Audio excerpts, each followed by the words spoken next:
Today, I am going to tell you the story of the day my own son stared directly into my eyes and systematically dismantled every last piece of dignity I believed I had left.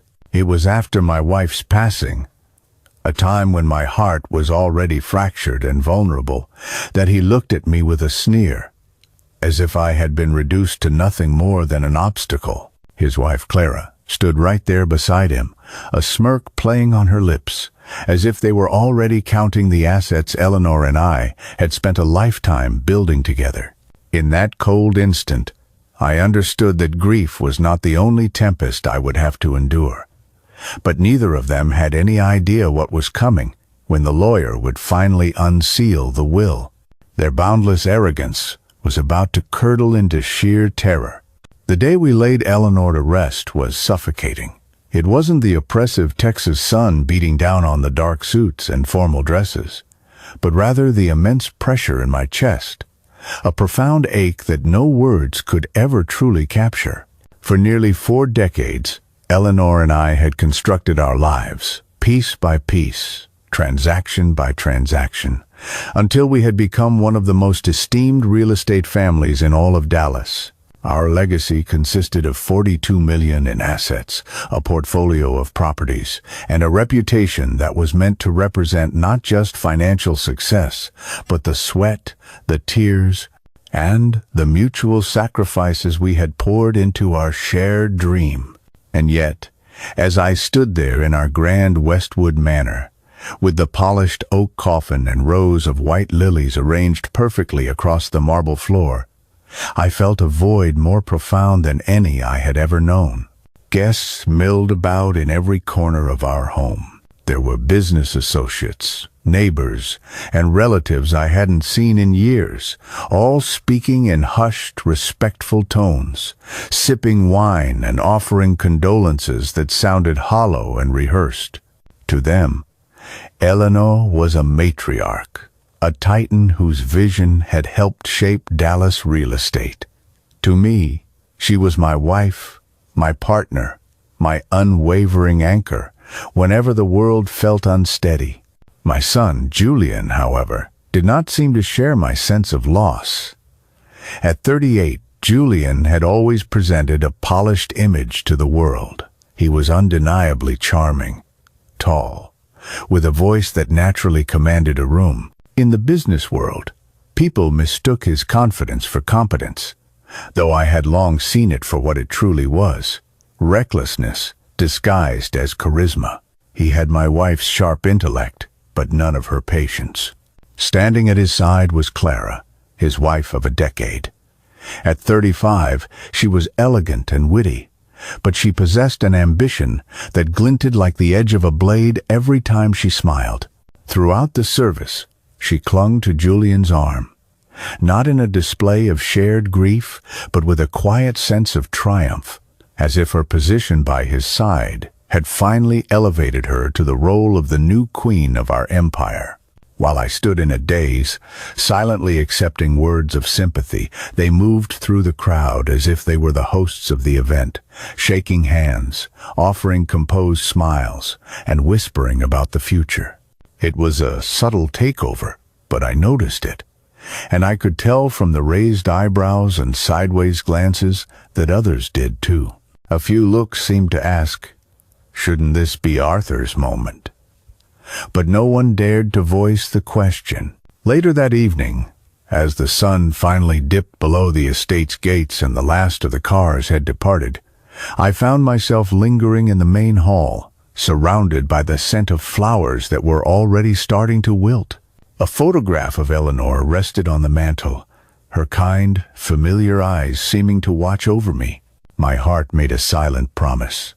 "Eleanor," I whispered, my voice trembling but filled with conviction, "I swear I will protect everything we built. I will guard our legacy with every breath I have left." It was then that I turned and saw Julian across the room. He was leaning close to Clara, his lips barely moving, but his words carried across the silent hall with chilling clarity. "It's all ours now." Clara's perfectly painted smile widened. and her eyes slid in my direction, like a predator sizing up its prey. The words sliced through me, sharper and more painful than any physical blow. In the days that followed the funeral, a heavy silence settled over Westwood Manor. Where Eleanor's laughter once echoed through the halls, there was now only the lonely sound of my own footsteps on the marble floors. At 68, I had imagined my later years would be quiet, stable, and filled with a sense of peace. Instead, I was adrift on a vast ocean of sorrow and uncertainty. Julian began to visit frequently, but his visits were devoid of genuine warmth.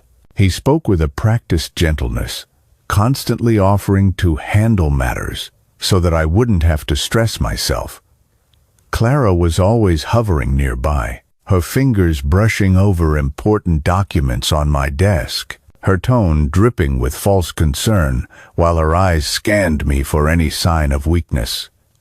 "You need to rest, Dad," Julian said one evening, placing a hand on mine in a gesture that felt completely insincere. "Eleanor left everything to me, you know. She built all of this for my future. I'll take care of everything. You don't have to worry about a thing." Clara nodded in agreement, her voice soft but with a chilling undertone. "Arthur, you should focus on your health and finding peace. Let Julian manage the empire. He was born for this. You weren't." Their words were presented as comfort, but all I felt was the sharp sting of being dismissed.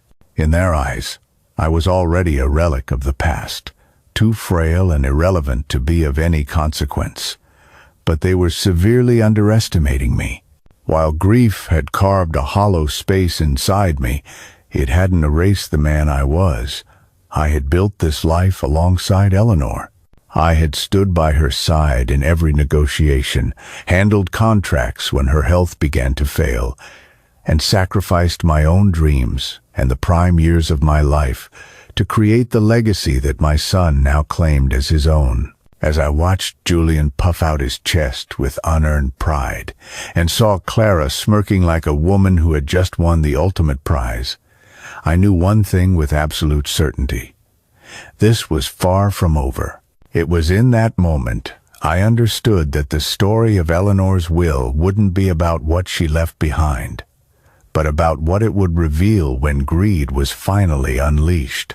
And though I didn't yet know the path that lay ahead, I could feel a storm brewing on the horizon, because no matter how much my son insisted he was in charge, no matter how much Clara whispered her ambitions into his ear, I would never allow Eleanor's empire to be torn down by arrogance and entitlement.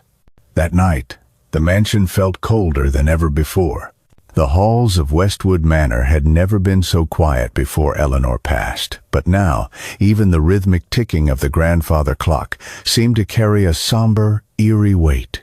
I walked slowly down the long corridor, searching for something, perhaps a trace of comfort, or maybe just the strength to face another day without her. As I passed by the study, I noticed a sliver of light escaping from beneath the heavy oak door.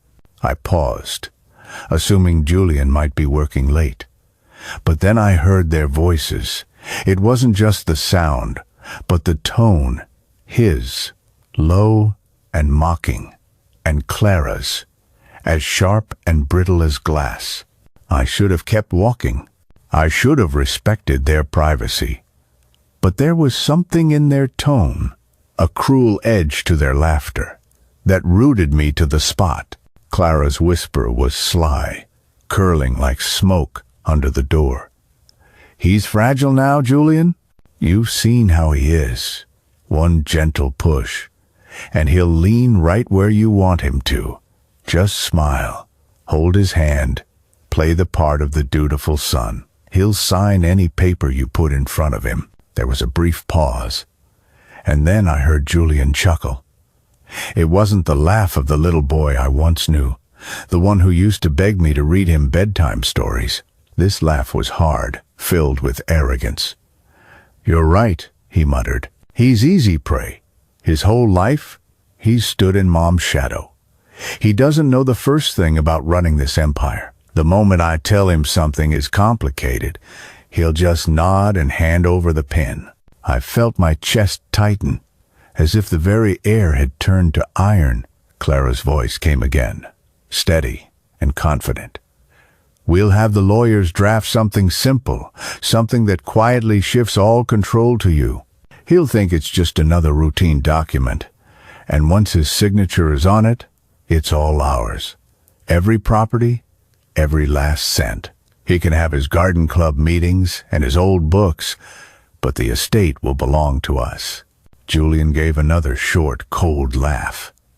He'll probably thank me for saving him the trouble, and the city will still respect me, Eleanor Dawson's only son. No one will question it. Who listens to a grieving old man anyway? My knees trembled, but I refused to make a sound. I leaned closer to the door, my heart pounding in my ears. Clara pressed him further. He's still clinging to his dignity. You need to break that. Remind him that he's old. Remind him that Eleanor is gone. Make him feel that without you, he has nothing. Once he feels powerless, he'll surrender everything with a smile. I bit down on my lips so hard I could taste blood. My son, my only son, was actively plotting to strip me of everything Eleanor and I had spent our lives creating. Julian, Clara teased, her tone dripping with cruelty. You always said he was too soft. This is your chance to prove you're stronger than your mother ever was. Don't hesitate, Julian sighed. Not with doubt, but with a chilling sense of pride. He thinks I care. He doesn't realize I stopped respecting him years ago. To me, he's just a figurehead. He was never cut out for this world. Mom may have tolerated his opinions, but I won't. I'm going to run things the way they should have been run from the start. The words stabbed deeper than any knife could. I pressed my hand against the cool wall to steady myself. 1,000 memories flooded my mind. Julian's first steps, the time he broke his arm falling out of a tree, his laughter filling the backyard while Eleanor grilled burgers. I had raised him with love. I had supported him every time he faltered. And now he stood on the other side of that door, systematically tearing apart the last remaining threads of trust that connected us. I swallowed hard, forcing back the tears that threatened to spill. My first instinct was to burst through the door, to confront them, to scream his name until the chandeliers rattled. But a wiser part of me urged me to wait. If they thought I was fragile, I would let them continue to believe it. If they thought I was blind, I would keep my eyes sharper than ever before. Still, their words cut me one last time before I could move away. He'll never see it coming, Julian said flatly. Dad's weak. He'll fold like paper, and when he does, everything Eleanor left will finally be mine. Clara's laugh lingered in the air like a poisonous vapor. At that, my hand slipped from the wall, my breath catching in my throat. I stumbled backward, the floorboards creaking beneath my weight. For a terrifying moment, I thought they had heard me, but their voices continued, completely absorbed in their treacherous scheming. I walked away as quickly and quietly as I could, my heart hammering so loudly I was sure it would give me away. By the time I reached the safety of my bedroom, my eyes were burning. I closed the door, leaned against it, and finally allowed the full weight of their betrayal to crush me. For a fleeting second, I prayed that it was just his grief talking, that Julian's words were born of desperation and not true malice. But I knew better. The tone in his voice was not that of a son mourning his mother. It was the voice of a man who had already crowned himself king. I stood there in the darkness of my room, my fists clenched at my sides. My body trembled, not just from sorrow, but from the slow, steady birth of something else entirely, resolve. Eleanor had trusted me to guard what we had built together. And I realized in that moment that I could not crumble. I could not surrender. If Julian thought I would quietly fade into the background, he was gravely mistaken. Yes, my son had betrayed me. Yes, his wife had sharpened his arrogance into a weapon, but they had underestimated me, and I would make absolutely certain they lived to regret it. The morning after I overheard Julian and Clara's scheme, I felt as though the mansion itself had turned against me. Every portrait on the wall seemed to stare back in silent judgment, as if asking why I was still standing there, allowing such betrayal to fester under my own roof. I couldn't sleep, and I couldn't eat. My hands shook so much when I tried to pour a cup of coffee that I gave up and left the house. The drive to downtown Dallas was quiet, the sky a sharp, cloudless blue. The city moved at its usual relentless pace, but I felt like an intruder, a ghost moving among people whose lives were still untouched by such treachery. My heart led me to one place, the office of Samuel Vance. Samuel had been Eleanor's friend and confidant for over 30 years. They had built a relationship founded on trust, both in business and in friendship. He had served as our family's attorney since Julian was a boy. If there was anyone who could offer me clarity and help me see a path forward, it was Samuel. His office was located in a stately stone building with gleaming brass handles. As I pushed open the heavy door, the familiar scent of leather and polished wood felt like an anchor in my storm.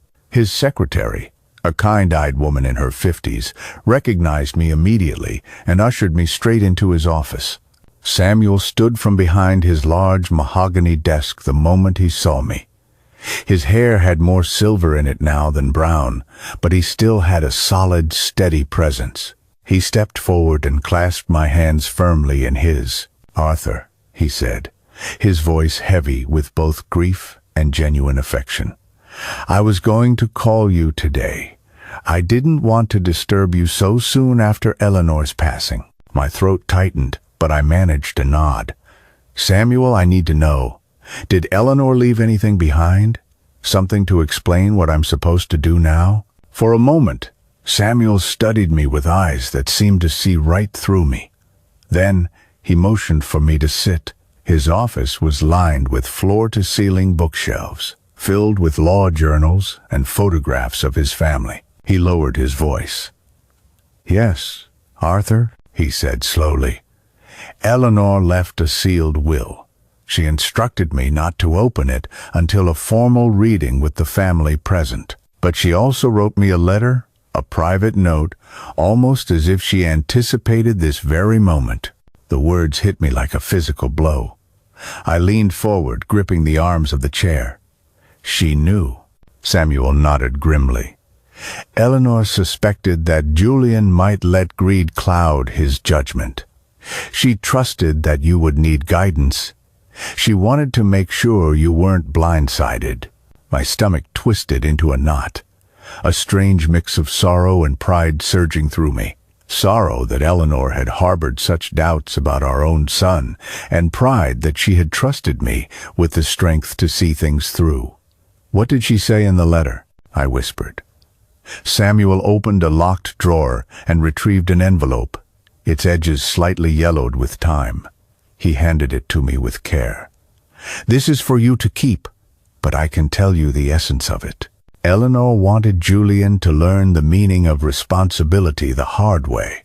She didn't want to reward his arrogance or his sense of entitlement. She wanted her legacy to be protected, not consumed." I pressed the envelope to my chest, and it felt as if Eleanor's hand was resting there once more. Samuel continued, his voice steady. "The will itself will be very clear, but Arthur, you must prepare yourself. Julian may fight it. Clara will certainly push him to challenge every single word. This could get very ugly." I drew a long, deep breath, feeling a profound shift inside me. Last night, I had been a man crushed by the weight of betrayal. But now, hearing of Eleanor's foresight, holding her words in my hand, I felt a current of strength rising within me. I won't let them destroy what Eleanor built, I said firmly. If this is her will, her final wish, then I will protect it with everything I have. Samuel leaned back, a look of relief washing over his features, as if he had been afraid I would crumble under the pressure. That is exactly what she hoped you would say. You're stronger than they realize, Arthur. That's your advantage. I shook my head slowly. They think I'm fragile. They think my grief has made me blind. But they don't know me, Samuel. Not really. I may have been quiet all these years, letting Eleanor take the lead, but I was always listening. I was always learning. And I will not be played for a fool by my own child. A silence stretched between us, filled only by the soft ticking of a small desk clock. Then Samuel spoke again. There's something else, he said carefully. Eleanor left a symbolic provision in the will. I can't reveal the details before the formal reading, but it's designed to be a test of Julian's character. It will not be what he is expecting. You need to be ready for his reaction. My grip on the envelope tightened. Then let him react. I will not yield. If Eleanor trusted me to carry this burden, then I will see it through to the end. Samuel's lips curved into the faintest of smiles. Good, because once that will is opened, there will be no turning back. The truth will cut deep, and alliances will shift. But remember, Eleanor's intent was not just to punish, but to guide. Even in death, she wanted Julian to learn the value of humility. Her words sank into me like a restorative fire. For the first time since the funeral, my spine straightened. I felt taller, anchored by a new sense of purpose, rather than drowning in loss. I stood, carefully folding the envelope and placing it in my jacket pocket. Samuel, thank you. You've given me more than just legal advice today. You've given me direction. Whatever storm comes next, I'm ready to face it. He rose as well, placing a reassuring hand on my shoulder. You're not alone in this, Arthur. Remember that. As I left his office, the roar of Dallas traffic filled the air. But inside me, there was only a sharp, calm determination. Last night, I had been broken by my son's cruelty. Today, my wife's foresight had stitched me back together. I walked toward my car with a single thought burning in my mind. If my son wanted a war over this estate, then a war he would have, and I was ready. I knew that confronting Julian too soon would be a mistake. He believed himself to be clever, an illusion that Clara reinforced daily. If I wanted to protect Eleanor's legacy, I needed to play the part they had already cast for me, the fragile, tired, and easily manipulated old man. So, the performance began. The next morning at breakfast, I let my shoulders slump and allowed my hands to tremble just slightly as I lifted my teacup. Julian sat across from me, his attention buried in his phone. Clara tapped her nails impatiently against the tabletop, as if even a family meal was an unwelcome interruption to her schemes. I cleared my throat. Julian, I said softly, perhaps it's time you started helping me with some of your mother's paperwork. I'm just not as strong as I used to be. Just a few things. Nothing too heavy. Temporary, of course. His head snapped up, his eyes sharp with calculation before he quickly masked it. Temporary? What do you mean? Just some minor accounts, I replied, sliding a small folder across the table. A maintenance bill for the lake house. A shareholder notice that needs attention. Simple things. I'm so tired lately. It would be a great relief. Clara's smirk spread instantly. That's a very wise decision, Arthur, she purred. You shouldn't overburden yourself. Julian can handle these things. He's always been good with numbers. I offered a faint smile, keeping my eyes lowered, letting them see only the facade of weakness. Inside, I was measuring every flicker of expression on Julian's face. He took the folder as if it were the first crack in a locked vault. "Of course, Dad," he said, masking his eagerness with a tone of forced calm. "I'll take care of it. You should focus on your health." Health? The word hung in the air like a threat. Later that day, after they had left to run errands, I drove quietly to the office. Not my home office, not the grand desk Eleanor once used, but the downtown headquarters of the company that bore her name. The staff there, loyal, seasoned, and protective, stood respectfully when I walked in. "Mr. Dawson," the finance director greeted me. "I am so sorry for your loss." I placed a hand on hers. "Thank you. I need a favor. For the next few months, whenever Julian requests any files or financial records, I want a duplicate copy sent directly to my personal email, quietly. No delays, no questions." Her brow furrowed for a moment in thought, and then she nodded firmly. "Understood, sir." One by one, I met with the heads of each department: accounts, real estate, operations. I kept my tone calm and my instructions clear. Julian would think he was in control, but every decision he made, every move he took, would be mirrored back to me. I would have eyes and ears where he least expected them. By evening, I was back at the mansion, sitting in the garden as if I had spent the entire day there. Julian and Clara returned, their laughter echoing in the driveway. He looked relaxed, more confident, like a man who believed the keys to the kingdom were slowly but surely sliding into his palm. He joined me at the table. "Dad, I went over those papers. It was easy stuff. You don't need to worry about it anymore." "Thank you, son," I whispered, my eyes heavy with feigned exhaustion, playing the part of a man surrendering. Clara stood behind him, her arms folded, a glint of triumph in her eyes. "You see, things are already running more smoothly. You just needed to let go a little." I didn't answer. Silence can often say more than words. The following week passed in the steady rhythm of my deception. I let Julian sit at my desk occasionally, allowed him to sign off on small maintenance checks, and let Clara watch over him as if she were a queen surveying her newly conquered territory. But every evening after they left, I would meticulously cross-check the figures on my own. I made notes, compiled files, and built my case, brick by brick. And then came the first real test.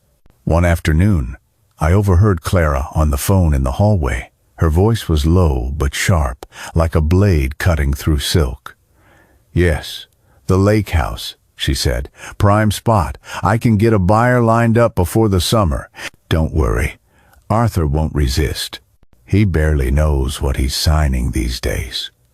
My chest burned with a silent rage, but I kept walking, making sure she never knew I had heard her. That lake house had been Eleanor's favorite retreat. It was the place where she taught our grandson how to fish, where she would sit by the water at dusk with a glass of wine in quiet contemplation. To sell it would be to erase a part of her. That evening at dinner, Julian cleared his throat. "Dad, Clara and I think we should consider selling the Austin property. It's becoming too much for you to handle." Clara leaned in, her eyes gleaming. "It's really for the best. That place just sits there, empty. We could reinvest the money into something more useful." I let my fork rest on the plate. My pulse thudded in my ears, but I forced my face to remain calm, my lips trembling slightly as if I were a man too tired to argue. "If you both think it's wise, then perhaps you should draw up the details. I trust you." Julian's grin flashed for a split second before he managed to smother it. "I'll look into it, don't you worry." But inside, I made a silent promise to Eleanor that they would never touch it. Later that night, alone in my room, I made an entry in my private ledger. "Lake house. Watch closely. Block sale at all costs." The performance was working. With each passing day, Julian became more convinced that I was fading, leaning on him for support. Clara grew bolder, already speaking of our assets as if they were her own. They underestimated me with every breath, every smirk, every whispered plan. And that was exactly what I wanted. Because, while they were scheming in plain sight, I was documenting, preparing, and patiently waiting for the perfect moment to strike. I closed the ledger, slid it into its locked drawer, and looked at the photograph of Eleanor on my nightstand. "They think I'm weak," I whispered to her, "but I'm not the one who is in danger here. They are." Westwood Manor was more than just walls and land. It was built with Eleanor's blood and sweat poured into the timber and stone. It stood as a symbol of how a woman with nothing but ambition had built something truly lasting. And yet, on a crisp afternoon, Julian stormed into the study, waving a draft contract as if it were his birthright. "Dad," he said flatly, "we need to talk about Westwood." I looked up from the ledger in my hands. "The estate?" "Yes," he snapped. "It's time to sell. We're sitting on a mountain of untapped equity. The lake house is fine, but Westwood is the crown jewel. Developers would be lining up for a property like this. Mom built it for me. She would want me to use it to expand the business." The way he said "for me" stung like acid. My voice was steady when I replied, "Your mother built this for our family, for all of us. It's not just a piece of property, Julian. It's our history. She planted every oak tree in that garden with her own hands. Do you really think she would have wanted you to pawn it off like a poker chip?" Julian's face turned red. His voice climbed in pitch. "Dad, you just don't understand business. Nostalgia doesn't generate returns. I'm not a child anymore, waiting for your approval. Westwood belongs to me. Mom built it for me." Clara leaned casually against the doorway, her arms folded. Her smile was sharp and deliberate, like a blade slipped between the ribs. "You're holding him back," she said coolly. "Every empire needs to grow, or it dies. You clinging to the past won't change the future. You're just afraid, Arthur. Admit it." Her voice wasn't loud, but it cut deeper than Julian's shouting. I steadied my breathing. My first instinct was to lash out, to remind her that she was nothing more than a guest in a house she had no part in raising. But I bit my tongue. Rage would expose my true strength. Instead, I set the ledger down and stared Julian directly in the eye. "You think selling Westwood is growth? It's destruction. And if you do this, you'll lose more than just money. You'll lose the one thing your mother wanted most, her legacy, intact." Julian slammed the contract down on the desk. "Legacy doesn't pay dividends. I'm moving forward with this, with or without your blessing." My hand clenched around Eleanor's old fountain pen, but I forced myself to remain calm. I knew then that Julian wasn't just reckless. He was blinded by entitlement, and blind men guided by greed walk straight off cliffs. It didn't take long for Julian to find a partner willing to feed his hunger. A week later, word reached me that he had been seen at the Sterling Club in Dallas, the kind of place where fortunes were made and lost over glasses of expensive bourbon. I didn't need to guess why he was there, so I followed him. I didn't go inside the room, as he would have immediately sensed my suspicion, but I stayed close enough to know what was happening. Through the tall glass doors, I saw him seated across from a man named Victor Sterling. Even from a distance, Victor carried the air of a man who thrived on other people's risks. He was in his mid-40s, with slicked-back hair, a suit that was cut a little too sharp, and eyes that were always calculating. He was a broker, a deal-maker, the kind of man who would smile at you while stealing the shoes right off your feet. I moved discreetly through the lobby, getting close enough to overhear fragments of their conversation. Julian leaned forward, his voice confident and loud enough to carry. 25 million. A flagship restaurant in Uptown Dawson. Branded. Exclusive dining, corporate events, private suites. It'll be the talk of Dallas.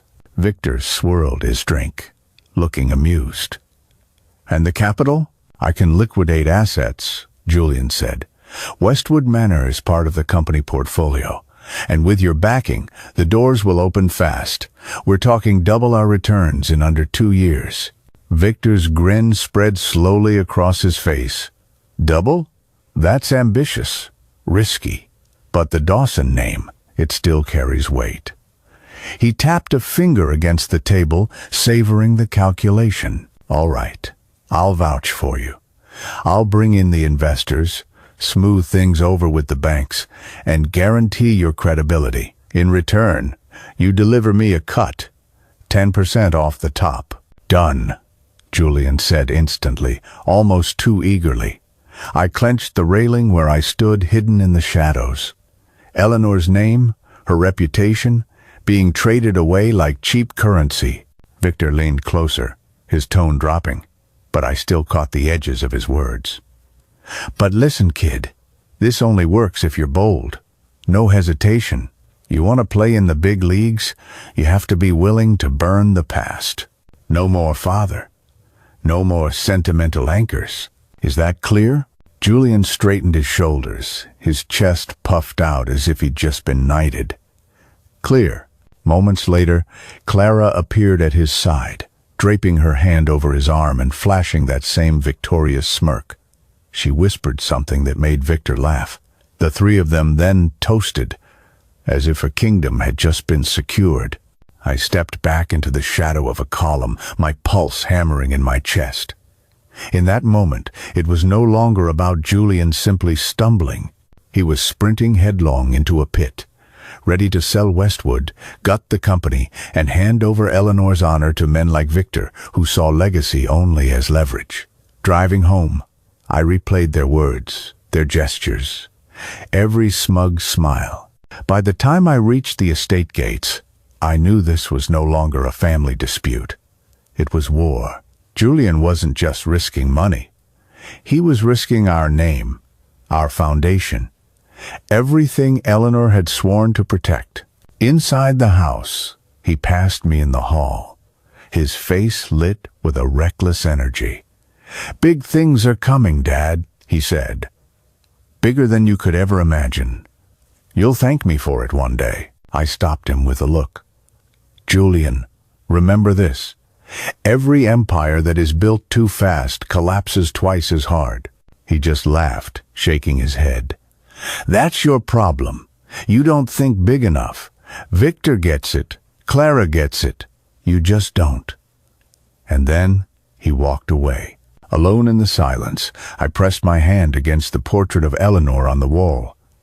"They think I'm powerless," I whispered, "but they have no idea who they're playing with." I thought Julian's arrogance had already reached its peak. I was wrong. The following week he started carrying a folder into every meeting, a thick binder with Dawson embossed in gold on the cover. At first, I assumed it was just his notes, but then whispers began to reach me. He wasn't just calling himself the heir apparent anymore. He was showing people a document. At a dinner with two of our board advisors, I saw it for myself. He spread out a clean, cream-colored sheet of paper, the kind our lawyers used for drafts. Across the top, in bold letters, it read, "Last Will and Testament of Eleanor Dawson." My stomach clenched. He spoke with a steady, rehearsed confidence. Of course, nothing is official until the reading next week, but this was my mother's clear intent. Her signature is right there. She wanted me to carry Dawson Enterprises into its next phase. I owe it to her to act swiftly, to capture these opportunities before they pass us by. The advisors nodded, seemingly reassured. None of them noticed or cared that the page lacked a proper seal, a notary stamp, or any other sign of legal completion. To their eyes, it looked legitimate. To them, It was enough. Later that night, I confronted him in the hallway. "Julian, what was that I just saw?" I demanded. He didn't even flinch. "A draft, Dad. A draft that reflects Mom's wishes. You can fight me on this all you want, but this company needs a leader who is willing to act. Investors don't wait for ceremonies. They want proof of continuity." "That's not proof," I shot back. "It's a forgery." He stepped closer, lowering his voice to a menacing whisper. "It's persuasion. Don't confuse the two. The more dangerous part wasn't the paper itself, but how he wielded it." At one meeting with a group of bankers, I overheard him presenting his pitch. He no longer sounded like a desperate heir. He spoke like a CEO in the midst of a transition, using jargon that sounded both professional and inevitable. "We're restructuring and diversifying the Dawson portfolio post transition," he said, his voice as calm as ice. "Our family enterprise is entering a new generational phase. That means capital reallocation, fresh partnerships, and strategic investments. We're not just inheriting, we're innovating." I watched as the bankers leaned in, captivated. When Julian framed it as Dawson Enterprises, it sounded invincible. It wasn't Julian Dawson begging for cash, but a dynasty securing its future. Clara chimed in smoothly, her tone dripping with confidence. "What you're witnessing here is generational succession at its finest." The market trusts stability, and Dawson Enterprises represents exactly that. They had constructed a performance, one that made Julian appear unstoppable. The deals themselves were cunningly shaped, not as outright commitments, but as instruments designed to trap. I managed to get a glance at one of the agreements Julian brought home. It wasn't a finalized contract. It was a letter of intent, an LOI. At first glance, it seemed harmless, just an expression of interest. But buried deep within the clauses was the poison. The text read, "Party B agrees to reserve exclusive rights to participate in the Dawson investment project for 30 days. In exchange, Party A will deposit an earnest sum of X dollars within 10 business days following the probate hearing. Should Party A fail to deliver, a breakup fee equal to 15% of the project value shall be due immediately. 15% of $25 million, nearly $4 million. Money that would never come back." He was gambling with liabilities he didn't even own yet. Worse, every document bore his mother's name as a shield, turning Eleanor's hard-earned reputation into collateral. One evening, I entered the study to find Julian at the desk, drafting emails.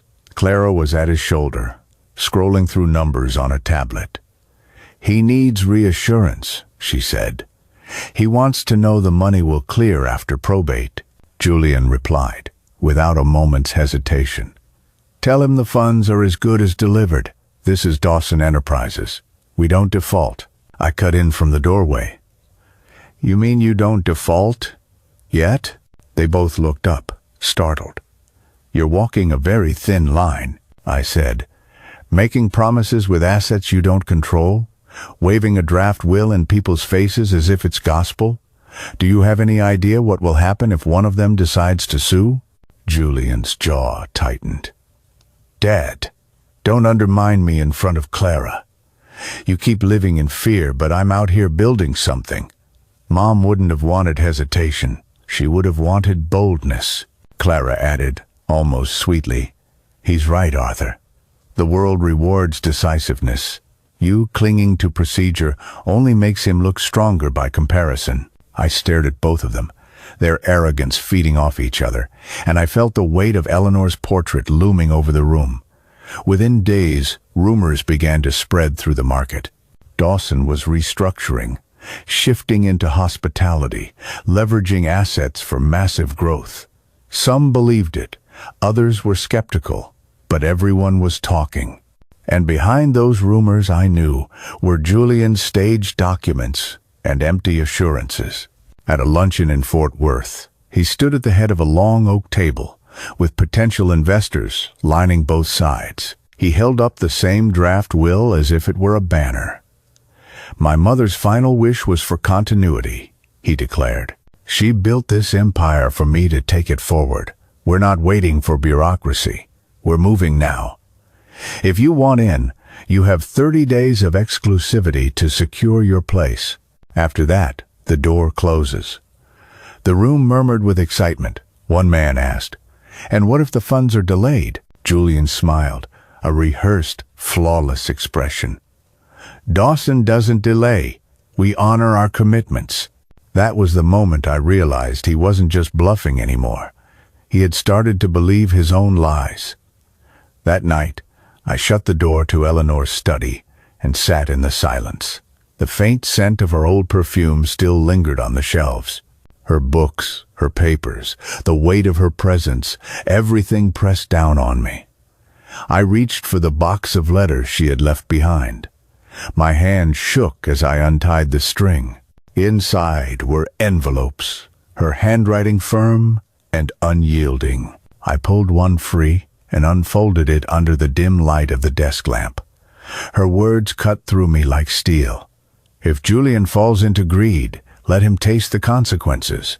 Only then will he learn." I whispered to the empty room, "Eleanor, I will see this through." My voice cracked, but my resolve tightened. I read the letter twice, then a third time.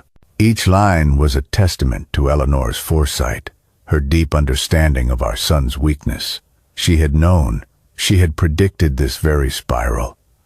She hadn't left me unprepared. She had armed me. I laid the letter aside and opened another folder that was stacked nearby. These weren't personal. They were company documents, financial records, contracts with signatures that didn't look quite right, numbers that didn't align, and expenses disguised as consulting fees. My chest tightened as I turned page after page. It was all there. Decisions Julian had made even before Eleanor's death. Deals that were already bleeding the company dry. Vendors who had been paid twice. Shell companies receiving large transfers. And in the margins of each, Julian's initials, written in a bold script, like a child proud of his mischief. I slammed the file shut, a hot anger rising in my throat. He wasn't just reckless now. He had been reckless all along. The clock struck midnight, and I sat back, exhausted but unable to rest. The next morning, I called Samuel. When he arrived, he looked at the stack of documents spread across Eleanor's desk, his eyes narrowing. "Where did you find these?" "They were buried under some of Eleanor's old files," I said. "Hidden but not gone. Look here." I pointed to a series of payments. Same vendor, 3 different invoices, same amount, same date. That's not a mistake. Samuel leaned closer, scanning the documents. "And here, see this? That signature isn't the CFO's. It's traced. It's sloppy." My heart pounded. So, he was draining the company even before Eleanor passed. Samuel let out a low whistle. "Arthur, this isn't just incompetence, this is deliberate." I pressed my palms flat on the desk, steadying myself. "We need proof that will hold up in a boardroom, not just whispers. If Julian waves that fake will around, we need something heavier to counter it." Samuel nodded. "We'll track every irregular payment and build a clear timeline. Once it's all mapped out, nobody will be able to deny it." That afternoon, we drove to the downtown office, quietly. Samuel had pulled access, logs, emails, and transaction records. We sat together in the conference room, piecing everything together like detectives. I scrolled through Julian's correspondence. His tone was cocky, casual. "Push this through. Don't bother Dad with the details. Mom always said speed matters." I clenched my fists. He was using Eleanor's words as a cover, twisting them into excuses for his theft. Samuel dropped another folder in front of me. "Look at this." He signed an LOI with Brahman weeks before Eleanor's death. That means he was already positioning himself to take over. He didn't wait for the probate. He didn't even wait for his mother's body to be cold. The reality of it cut deep. My son had been planning this long before grief could even set in. As the sun began to set, Samuel leaned back in his chair. "Arthur, you have more than enough to corner him. But the question is, when do you make your move?" I looked at the pile of letters beside me, Eleanor's voice echoing in my mind. "Let him taste the consequences." "Not yet," I said. "If I strike now, he'll just spin it as me resisting change." "No, we wait. We wait until he hangs himself with his own rope. Then we tighten the knot." Samuel's eyes met mine. "That's going to take a lot of patience." "Patience," I said coldly, "is all I have left." That night, back in Eleanor's study, I sat again with her letters. My hands no longer trembled. My fear had hardened into something else. Clarity. I whispered into the silence. "Eleanor, I will carry this to the very end. Not because I want revenge, but because he has to learn. He has to learn to build again, not on stolen ground, but on his own." I closed the box, locked it, and turned off the lamp. The silence in the room was heavy, but this time it was no longer suffocating. It was the silence before a storm, and I was ready to bring it. The day of the will reading finally arrived, and Westwood Manor felt colder than I had ever known it. The long library, with its towering shelves and heavy curtains drawn against the sun, had been transformed into a courtroom of sorts. The air was thick with unease. I sat at the center of the long mahogany table, my posture straight, my face a mask of calm. Inside, my heart was steady but guarded. To my right sat Samuel Vance, our family lawyer, his expression unreadable, with a neat stack of papers before him. Across from me were Julian and Clara, seated side by side. Julian's shoulders were squared with a false confidence, his chin held high. Clara leaned in close, whispering to him, with a smile that did little to hide her smugness. To them, this was a mere formality, a ceremonial rubber stamp before the floodgates of wealth opened in their favor. I watched their arrogance like one watches a storm gathering over calm water. Samuel cleared his throat. The room instantly hushed. His deep voice carried an undeniable authority, every syllable deliberate. "By order of the late Eleanor Dawson, I am tasked with reading her final will and testament. This document has been verified, sealed, and will be entered into probate effective today." Julian rolled his eyes. Yes, let's just move it along," he muttered, loud enough for me to hear. Clara smirked at his impatience. Samuel did not flinch. He continued with the standard provisions: donations to long-serving employees, bequests to various charities, instructions for the upkeep of certain properties. Julian tapped his fingers impatiently on the table. Clara sighed dramatically. Finally, Samuel adjusted his glasses and turned to the final section. The atmosphere in the room shifted. Even Julian sat up straighter, waiting for the words he was certain would crown him king. Samuel's tone sharpened. "Now, regarding Dawson Enterprises and the totality of the Dawson estate, including all liquid and non-liquid assets, properties, and holdings." Julian leaned back in his chair with a satisfied smirk. Clara clasped his arm in anticipation. Samuel continued. "Eleanor Dawson hereby appoints her husband, Arthur Dawson, as the sole heir and primary executor of her estate. He shall assume the role of chairman of the Dawson Enterprises board with full and unilateral authority to act in her stead." The silence that followed was deafening. I watched as Julian's face shifted from smug satisfaction to stunned disbelief in the blink of an eye. His jaw clenched, his smirk completely evaporated. Clara's mouth dropped open. her hand falling away from his arm as if she'd been burned. Samuel's voice was steady and unrelenting. Furthermore, it is Eleanor Dawson's express wish that her son, Julian Dawson, inherit a trust fund in the amount of $100,000.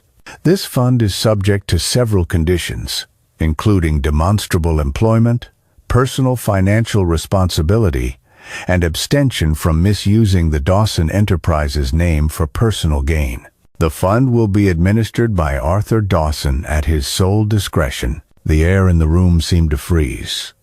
My hands remained perfectly still on the table, but inside I felt the immense weight of Eleanor's foresight. Julian shot to his feet, his chair scraping violently against the floor, his face flushed a deep crimson. "This is a fraud," he shouted, his voice cracking with rage. "I built this too. I kept this family name alive when Mom was gone, when Dad was." He stopped himself, glaring at me with pure hatred.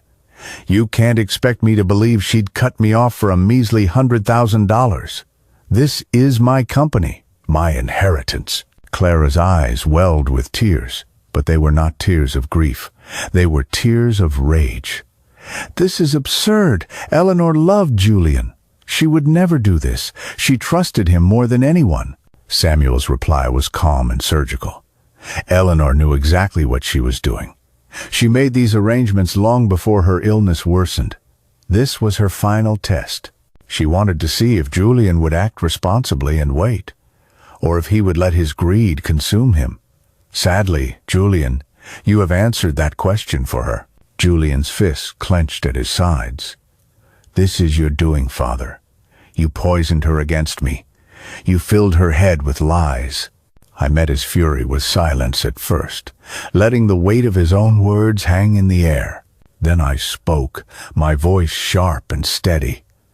"I didn't need to poison anything, Julian. Your actions spoke far louder than I ever could. The fake documents, the reckless deals, the sheer arrogance. Your mother saw through it all." Clara slammed her hand on the table. "You think you've won? This isn't over. Julian will contest this. He'll drag you through the courts until every last penny is gone." Samuel interjected, his voice cutting her off like a gavel. "He can certainly try, but this will is airtight. It was notarized, witnessed, and stored under a court seal. Contesting it will only expose every questionable decision Julian has made over the past year. Are you prepared for that kind of scrutiny?" Clara's face went pale.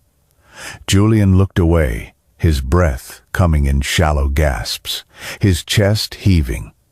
For the first time, his bravado cracked, revealing something raw beneath it. Fear. I let the silence stretch, my gaze locked on him. When I finally spoke, it was not with anger, but with the steely resolve Eleanor had left me.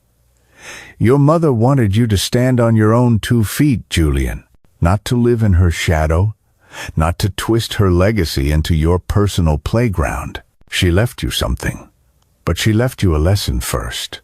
If you can't learn it, then the money will mean nothing, and neither will the Dawson name."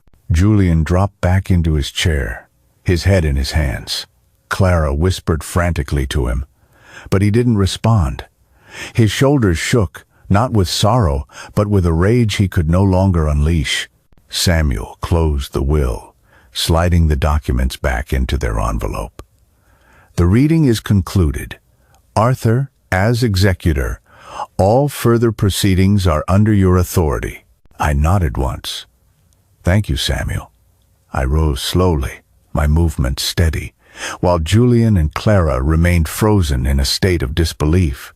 As I walked toward the door, I felt Eleanor's presence stronger than ever. This was not just a victory, it was justice. I had carried her foresight through to the end, and though the wound of betrayal still burned, I knew I had fulfilled her final wish. Behind me, the silence lingered. The sound of Julian's world collapsing was not loud. It was quiet, suffocating, and undeniable. The room had not yet recovered from the shock of the will when Julian's fury finally erupted. His voice cut through the air like shattered glass.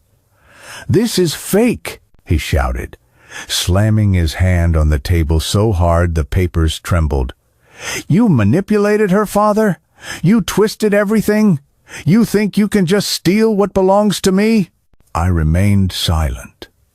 His rage was loud, but his desperation was louder. Clara clutched his arm, whispering, "Calm down, Julian, please."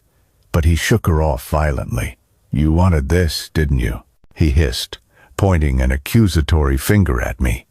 "All those nights you sat by her side, feeding her poison against me. You turned her into your puppet." Samuel Vance leaned back in his chair, folding his hands. His calm presence only made Julian's tantrum look even more pitiful. I kept my voice perfectly even. "Are you finished?" Julian sneered, his chest heaving.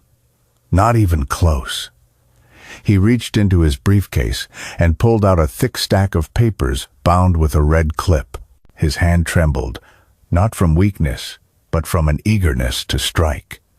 "This," he declared, holding the stack high for everyone to see, "is the real will, the draft Mom wrote before you got to her.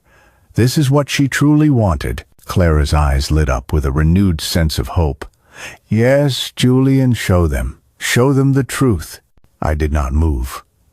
Instead, I tilted my head, my voice clear and sharp. "Then by all means, Julian, present it."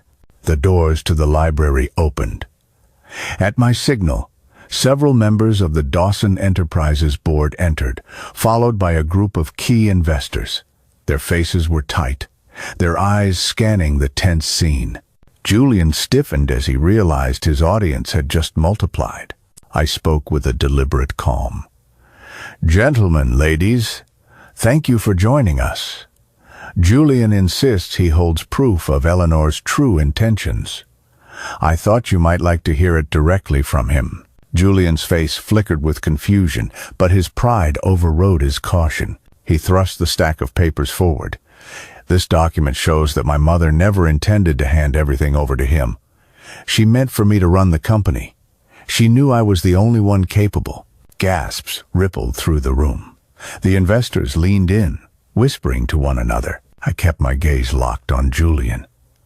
"Tell me," I said slowly, my words like blades, "is this the same document you showed some of these gentlemen to secure their letters of intent?" The investors stiffened. A man in a gray suit nodded grimly. "Yes, that's the one." A woman beside him added. "He claimed it was binding, that he was the next CEO. He pressed us to sign quickly under his assurances." Julian's smile faltered. That's right, because it's true. Mom wanted me in charge. This is the proof." I turned to Samuel Vance. "Samuel?" Samuel rose smoothly, a folder already in his hand. "As counsel to the estate, I must clarify for everyone present. The document Julian holds is a draft that was discarded and superseded months before Eleanor Dawson signed her final legally binding will. It has no legal standing whatsoever." He paused, letting the silence burn. "However, Julian used that worthless draft to solicit agreements from investors, binding letters of intent. Each of those LOIs contains a termination penalty. The total exposure is nearly $4 million. The room erupted. Investors stood, their voices rising in anger. "$4 million?" one shouted. "He tricked us into liabilities." Clara's face drained of all color. She looked at Julian as if she were seeing him for the very first time. Julian stumbled backward, shaking his head. No, that's not right. I was protecting the company, trying to secure capital." Samuel's voice sliced through his defense. "With forged authority. Worse, we have documentation showing that you signed loan applications using your father's name as a guarantor. That is fraud, Julian. Criminal fraud." More gasps. All eyes turned to me, then back to Julian. His jaw dropped.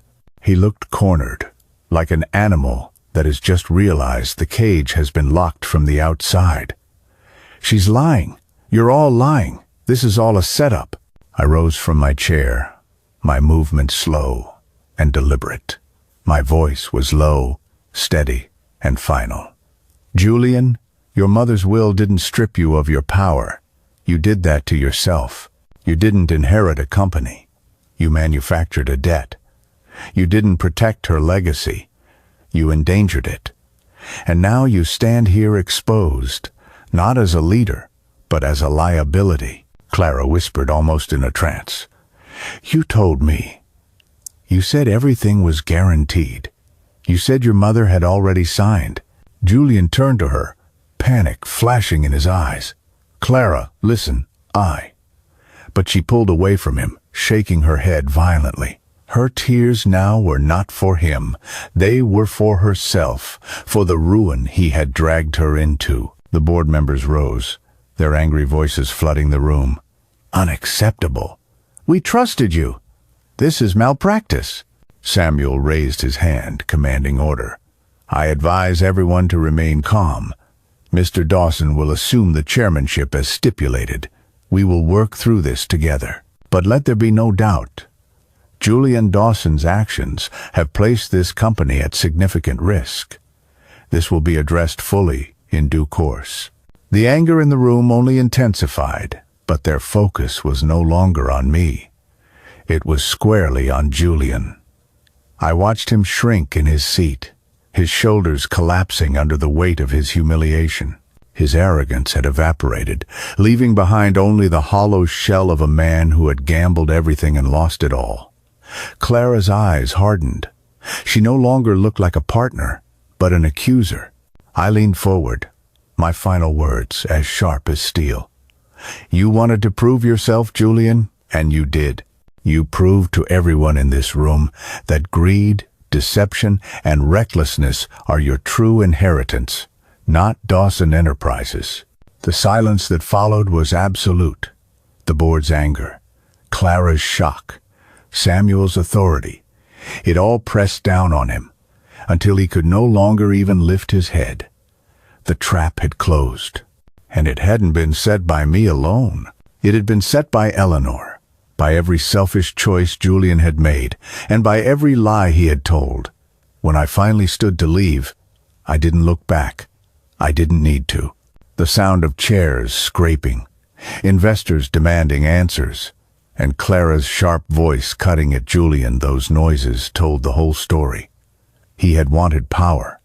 Instead, he had inherited disgrace. And I, for the first time since Eleanor's passing, felt the immense weight on my shoulders begin to lift.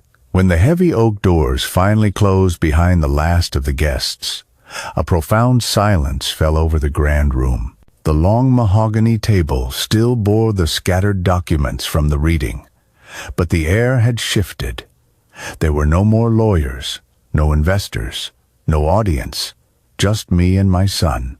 Noah stood rigid, his chest heaving, his eyes burning with a humiliation that had not yet found its way into words. I felt no sense of victory. There was no sweetness in it, when it came at the cost of my own son's ruin. I reached into my handbag and pulled out a sealed envelope. The handwriting on the front was unmistakable. Eleanor's strong, steady script. My hand trembled as I held it out to him. "Julian," I said evenly, "this is from your mother. She wrote it for you, for this very moment." He hesitated, his jaw clenched, suspicion flickering across his face, but his fingers still reached for the letter, as if some part of him desperately needed to hear his mother's voice one last time. I watched him rip the seal. His eyes scanned the lines, and his expression began to crack. His lips quivered. His shoulders slumped. For the first time that day, Julian didn't look like a man fighting for power. He looked like a young boy who had lost his way. He whispered, his voice barely audible. She knew. Tears gathered in his eyes as he continued to read. his voice breaking on the words Eleanor had left behind for him. "My son, power gained without work is a curse. I build not just a company, but a trust, a legacy, brick by brick. You must learn that building is harder, but it is the only path that gives life meaning. I pray you choose creation over destruction." The letter fell from his hands. He covered his face, his sobs raw and unrestrained. I didn't move closer. I didn't offer any comfort. Instead, I spoke firmly, my voice steady, though my own heart ached. "Your mother didn't want you to fail, Julian. She wanted you to learn. She wanted you to understand that respect isn't inherited, it's earned. You thought you could simply demand it. That's why you lost everything before you even began." He shook his head, choking on his own guilt. I wanted what was mine. "It was never yours to take," I replied sharply.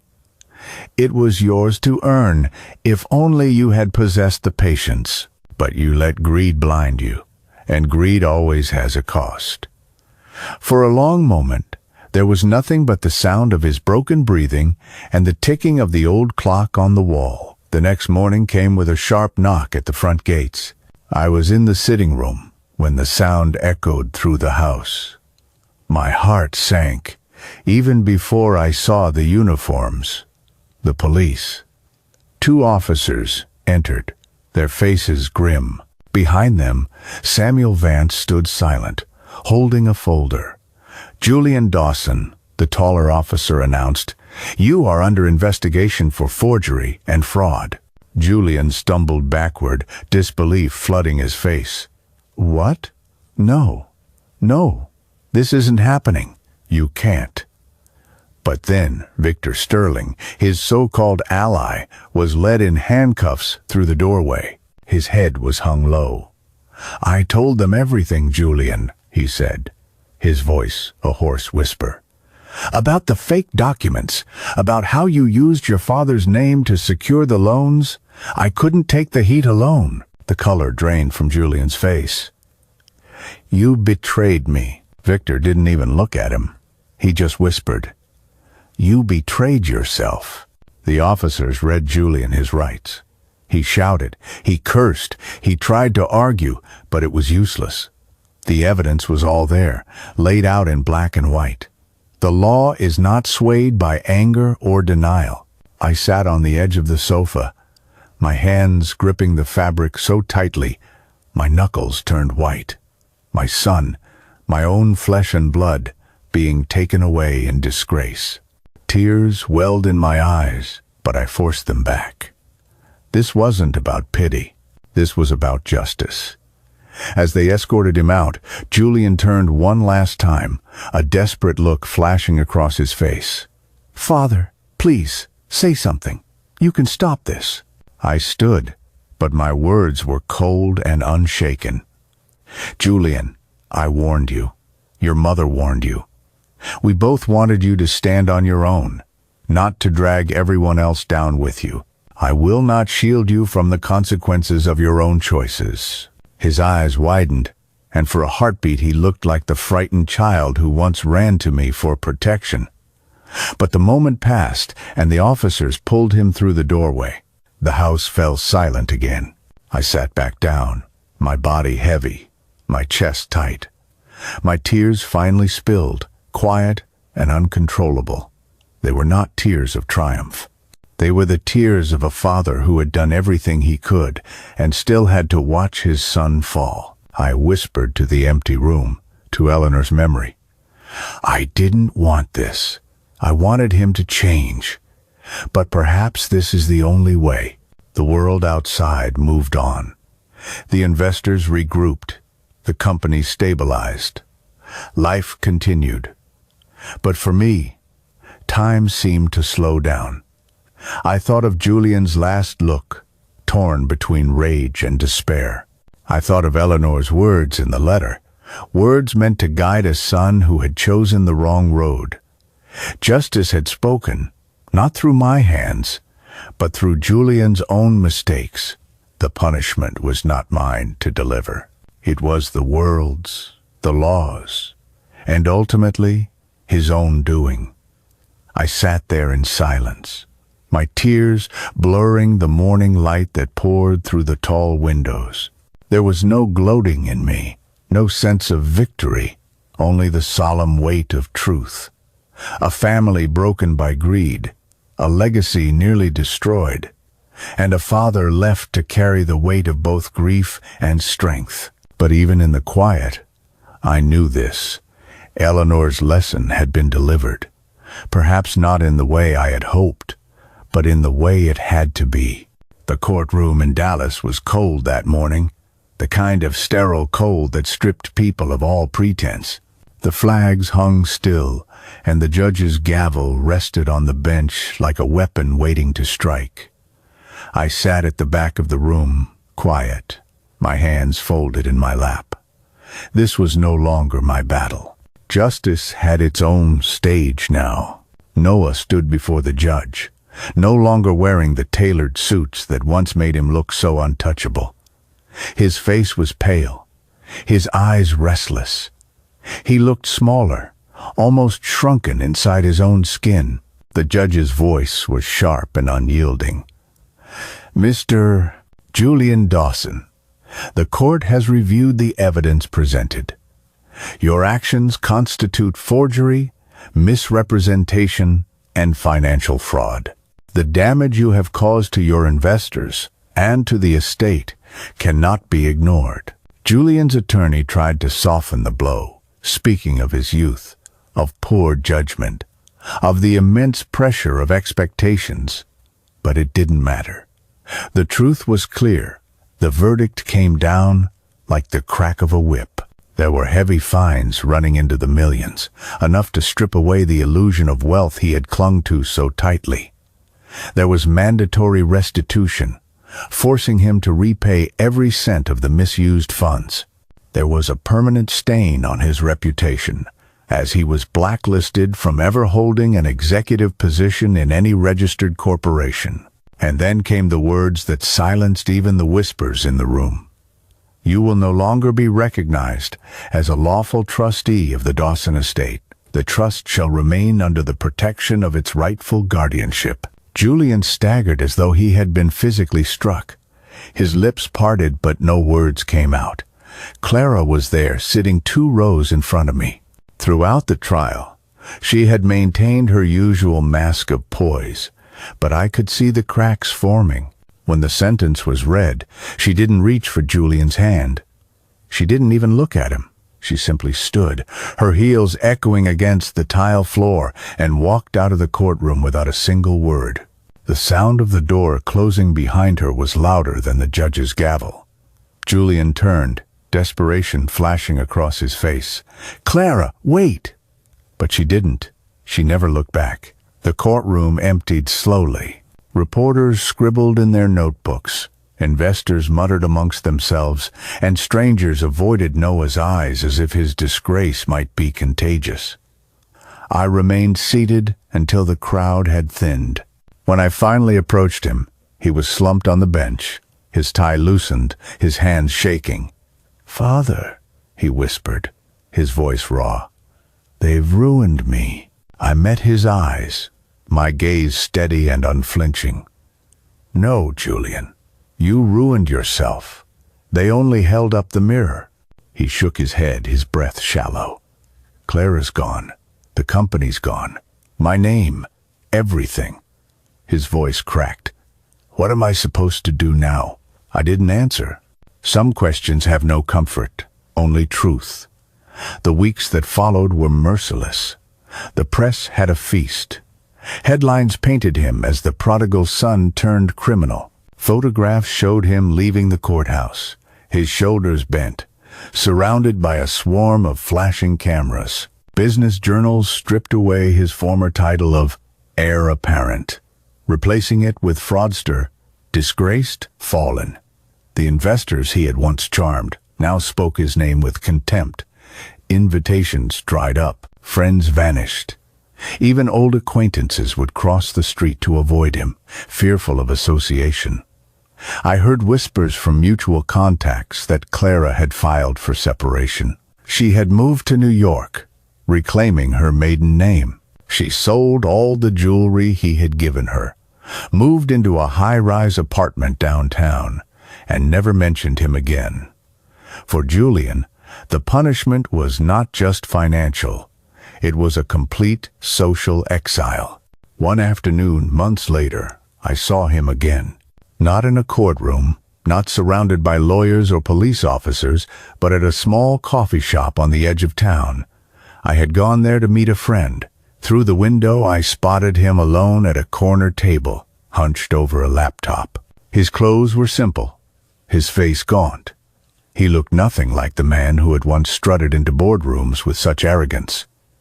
He was just another customer, lost in the crowd. I stepped inside. He saw me and froze. His eyes widened, and shame flooded his face.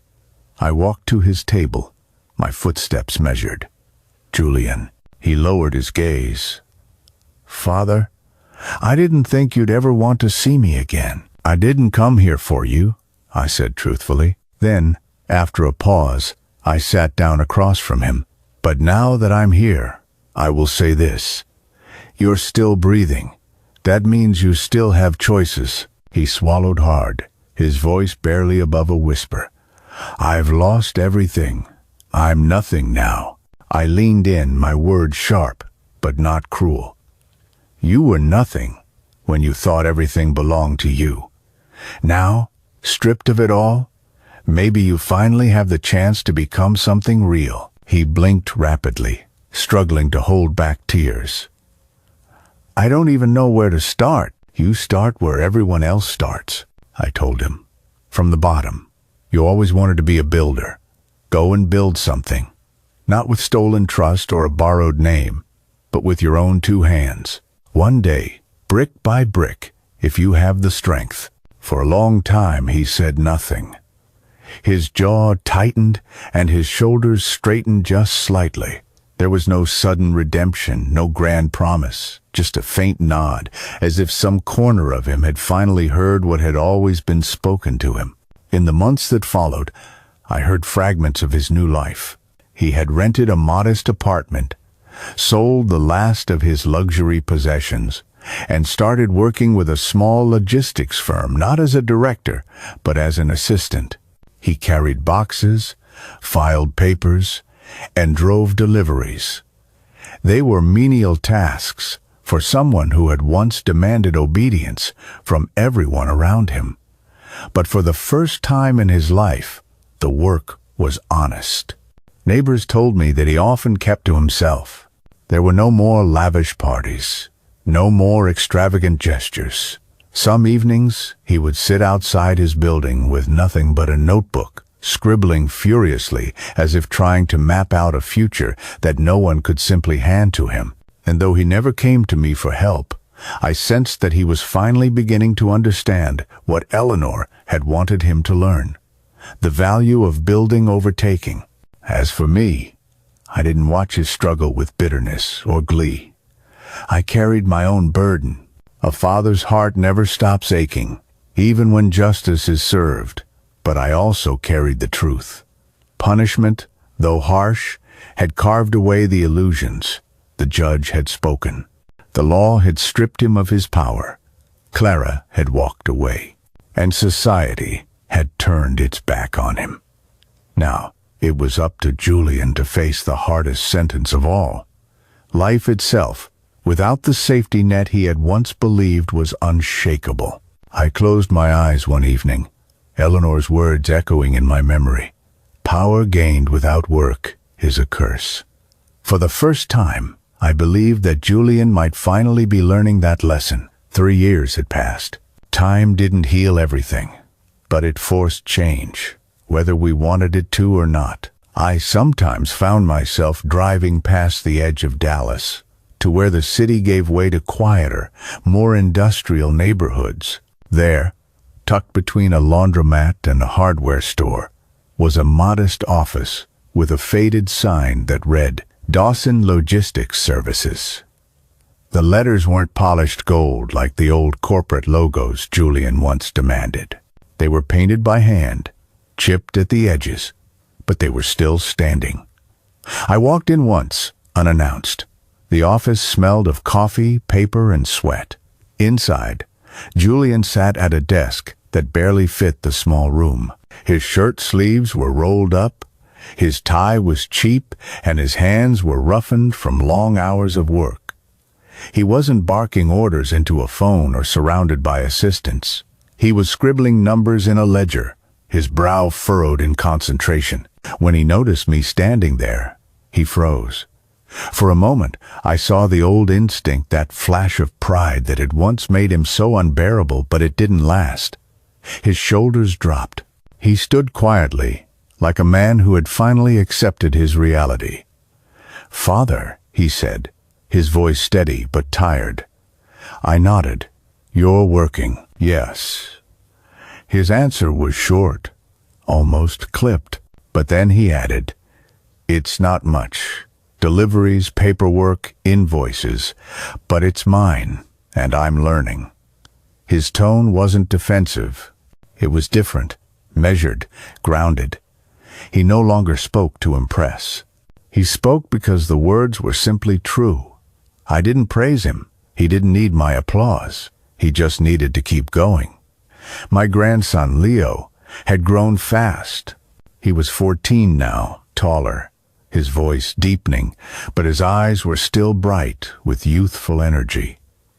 He visited me almost every weekend, filling the house with a life I thought I had lost forever. One Saturday afternoon, he burst through my garden gate with a grin stretched from ear to ear. He was carrying a notebook, its pages filled with sketches and ideas.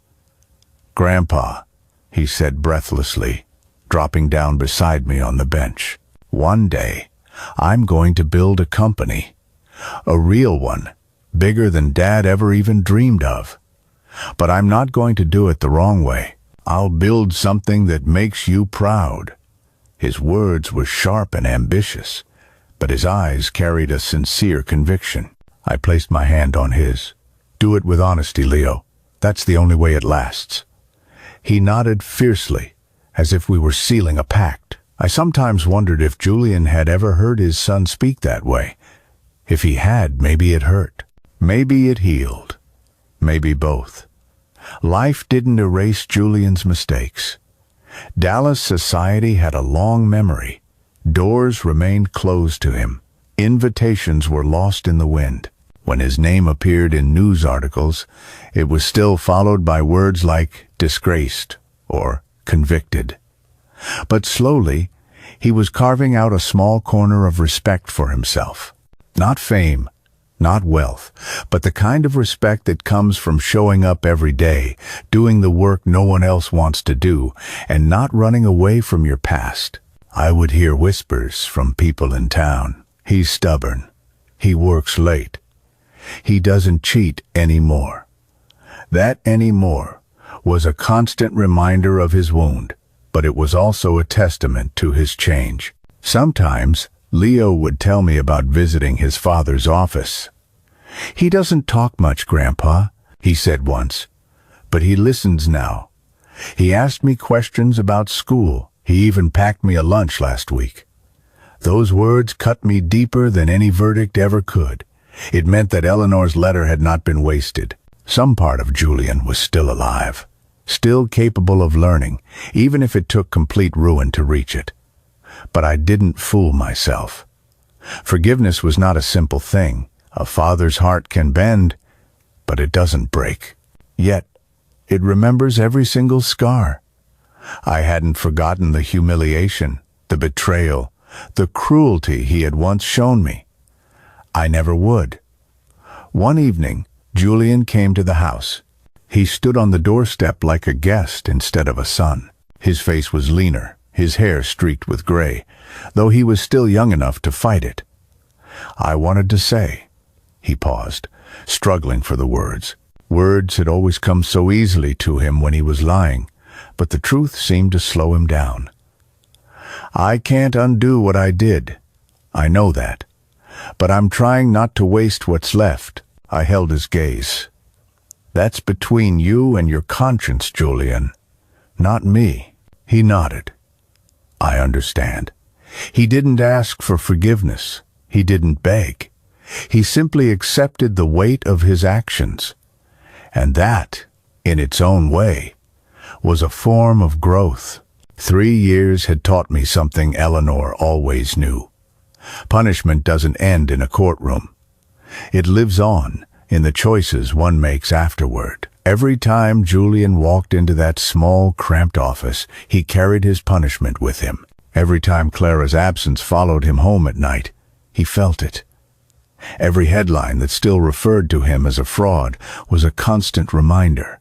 But in the silence between all that noise, he finally had the chance to become a man, not just an heir. Leo was the bridge. The boy saw both worlds, the father who had fallen, and the grandfather who had stood firm, and from that he was drawing his own path. One late afternoon, I was sitting in my garden. The sun was low, painting the sky with brilliant shades of orange and violet. The flowers rustled in the breeze, and the air smelled faintly of earth and roses. Leo had just left after dinner. He had hugged me tightly, whispering, "I'll make you proud, Grandpa. You'll see." His footsteps faded down the path, leaving me in the hush of twilight. I closed my eyes and breathed deeply. And in that silence, I spoke to Eleanor. "Eleanor," I whispered, "I did what you asked. I gave him a chance. Not forgiveness, not indulgence, but a chance. He stands on his own 2 feet now. He no longer mocks, no longer takes. He works, Eleanor. He bleeds for it. That was your wish, wasn't it? That he would learn the worth of sweat over shortcuts." I felt the weight on my shoulders lift. Not entirely, but enough. Enough to know that I had honored my wife's final wish. Enough to believe that the cycle might finally be broken with Leo. The garden grew darker as the first stars began to press against the sky.